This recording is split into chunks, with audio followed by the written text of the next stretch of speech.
Here's a really nice studio uptown. So, first of all, the actual studio space is pretty great. I love those windows. It's a corner windows and just a ton of sunlight. Some people don't like first floor units, but it's really nice. You have one closet over here, another closet over here. They're both pretty decent size.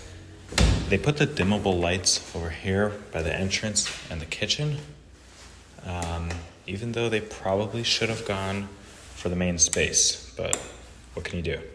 Stainless steel appliances, dishwasher right there, nice deep sink. Not a ton of cabinet space, but it's a nice kitchen. Minimalist. Bathroom right here, this light is out. You have a shower, and again, the renovations are really decent. They didn't have a ton of space to make a deep sink, but they got one with some storage under. Not terrible.